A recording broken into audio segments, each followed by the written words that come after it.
अगली खबर हजारीबाग से है। झारखंड में सीजीएल परीक्षा का रिजल्ट जारी कर दिया गया है। रिजल्ट जारी होते ही एक बार फिर से हजारीबाग में छात्रों ने विरोध प्रदर्शन करना शुरू कर दिया है। छात्रों ने एक दिन का हजारीबाग बंद भी बुलाया है। छात्रों का आरोप वही है कि झारखंड सीजीएल परीक्षा में धांधली हुई है और भारी विरोध के बाद भी परीक्षा का परिणाम जारी कर दिया गया है। छात्र फिर से झारखंड सीजीएल परीक्षा रद्द करने को लेकर आंदोलन की चेतावनी दे रहे हैं।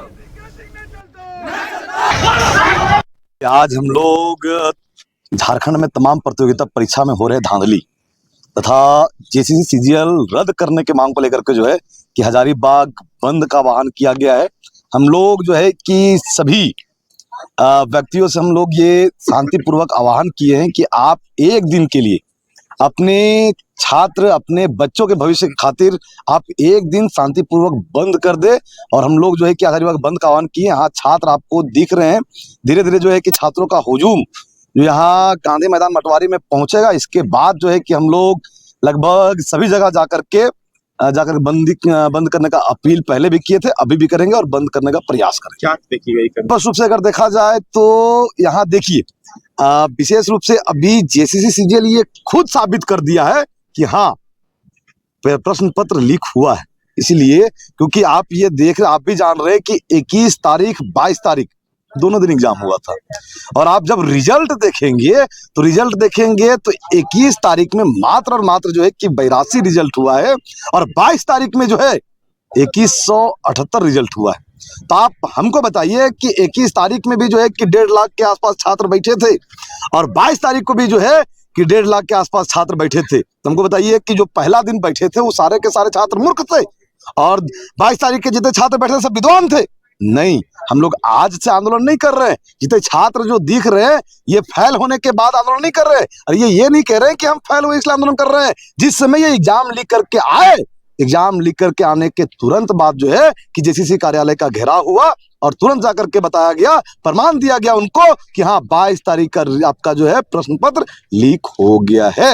सीजीएल का जो एग्जाम हुआ है इस बार, उसमें इतना जो घपला हुआ गया, मतलब जो हुआ है रिजल्ट जो जारी किया गया है उसमें इतना ज्यादा मतलब करप्शन का इसमें जो दिख रहा है, हम लोगों को सामने से दिख रहा है और सरकार इसको मानने को रेडी नहीं हो रहा है। जबरदस्ती रिजल्ट जारी कर रहा है, जबरदस्ती सब कुछ कर रहा है वो, ठीक है। ये वो मनमानी जो अपना कर रहा है उसको रोकने के लिए हम लोग बंद किए हैं। आज हम लोग देवघर जिले में हो रही हल्की बारिश से जिले में ठंड बढ़ गई है। ठंड का असर पूरे जिले में देखने को मिल रहा है। ठंड के कारण लोग अपने घरों में दुबके नजर आ रहे हैं। कोहरे ने पूरे देवघर शहर को अपने आगोश में ले लिया। आपको बता दें तो दूसरी ओर बदलते मौसम से देवघर शहर का नजारा भी खुशनुमा नजर आ रहा है। देवघर और सिमुलतला पहाड़ी क्षेत्र को मिनी कश्मीर कहा जाता है, जिससे ठंड में पर्यटक भी खूब उमड़ते हैं।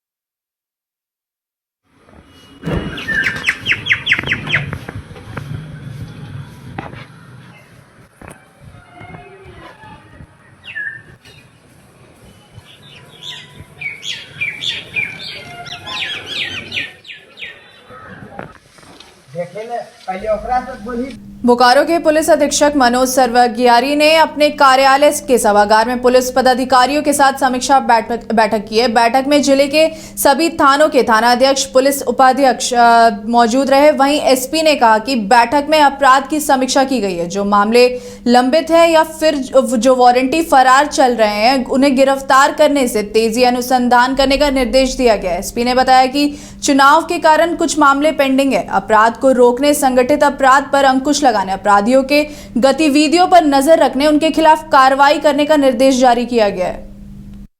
यहाँ पे क्राइम मीटिंग, आज पहला क्राइम मीटिंग है मेरे पदभार ग्रहण करने के बाद। इसमें हम लोग एक एक बिंदु पे सबके साथ विस्तार से डिस्कस कर रहे हैं और सारा थाना प्रभारी को विशेष दिशा निर्देश दे रहे हैं। उसमें कुछ कुछ महत्वपूर्ण बिंदु है, जैसे कि कोई पॉक्सो का केसेस या फिर रेप का केसेस में हम लोग को 55 डेज टारगेट का सबको निर्देश दिया गया है कि सारा केसेस जो इस टाइप का मैटर हो उसको बहुत बारीकी से थाना प्रभारी स्वयं उसका अनुसंधान ग्रहण करे और उसमें जल्द से जल्द कार्रवाई करके विदिन 55 डेज, जैसे 60 डेज उसका टाइम लिमिट है, तो हम लोग उसको कोशिश करें कि विदिन 55 डेज हम लोग उस केस को निष्पादन करके बाकी 5 डेज में हम लोग चार्जशीट करने या फिर उसको अपलोड करने का काम करें। लास्ट 1 मंथ पे लगभग 20 इस टाइप का केसेस हुआ था, जिसमें से 18 केसेस हम लोगों ने विदिन 50 डेज कंप्लीट किए थे। 2 केसेस है उसमें IT एक्ट होने के कारण उसमें थोड़ा डिले हुआ, लेकिन वो भी 61 डे और 65 डेज में वो भी डिस्पोजल हुआ है। और आने वाले टाइम में जितना भी इस टाइप का केसेस होगा वो हम लोग कोशिश करेंगे कि 100% डिस्पोजल विदिन 55 डेज उसका हो जाए। वो भी हम लोगों ने उसमें अपॉइंट किया है। अभी बोकारो जिला में केसेस का रिव्यू करेंगे तो लगभग हम लोग के पास 80 और 90 के आसपास में केसेस साइबर केसेस का पेंडिंग है, जो कुछ पुराना केसेस भी है।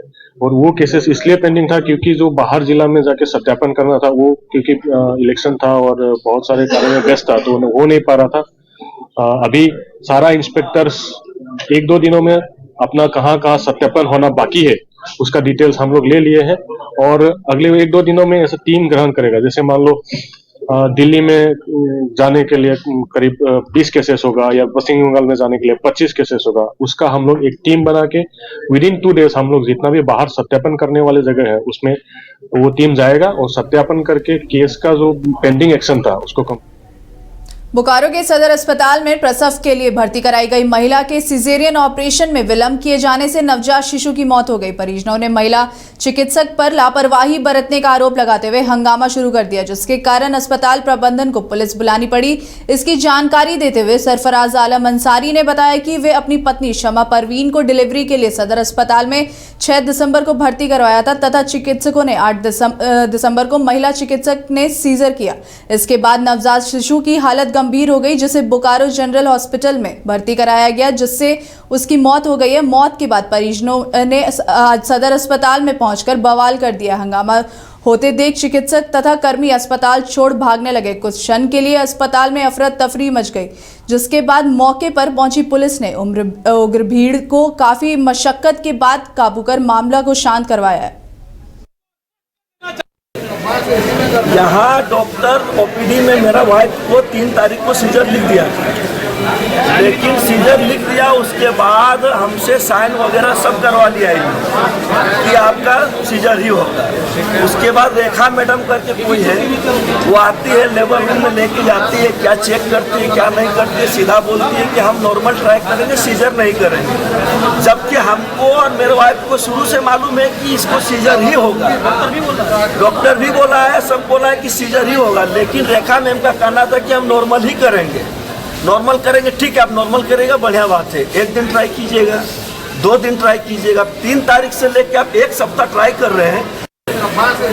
यहाँ डॉक्टर पाकुड़ के शिव शीतला मंदिर में चोरों ने लाखों रुपए के आभूषण पर हाथ साफ कर दिया। चोरों ने मंदिर के ताले तोड़कर लाखों रुपए की आभूषण चुरा लिए हैं।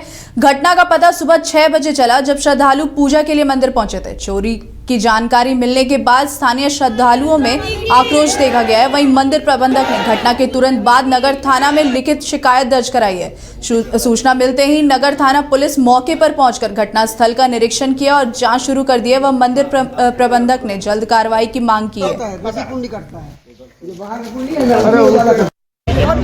आज चोरी के मुद्दे को मंदिर में चोरी हो गई है, काट के ले गया। 5 ताले लगे हुए हैं, 5 ताले को काटा गया है और मैया का त्रिशूल गड़ा हुआ था उसको भी काटे हैं।